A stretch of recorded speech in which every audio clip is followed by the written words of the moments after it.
na-ekene ndị otu ahụ maka nkwanye ùgwù ha kwanyere ya. Onye ahụ ji ọkọlọtọ ndị APC azọ ndọrọndọrọ gọvanọ na Anambra bụ Prince Ụkachukwu kwupụtara na ndị Anambra bụ ndị eji aka ọrụ wee mara ya na ngụ akwụkwọ na ihe ndị ọzọ dị iche iche, mana n'oge ugbu a ha na-agbasizi ọsọ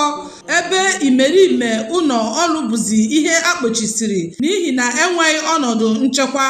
Ọganiru ma kọwaa si na ndị Anambra bụzi ndị na-akwa alịrị n'ihe ha na-ahụ, si na ọ na-eju ha anya,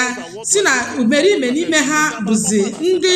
na-agbazi ọsọ ma na-akpọ ya oku ka ọ bịa ka ahụ na Anambra tụrụ ugo,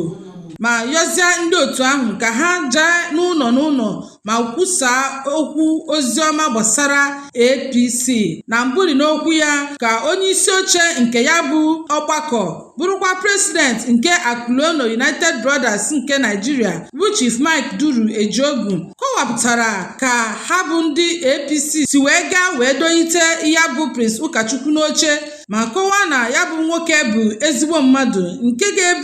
ga-arụpụtara ndị Anambra ọrụ dịka ha si wee chọọ. Abụ m Amaka Onwuzulike maka akụkọ ụwa ABS.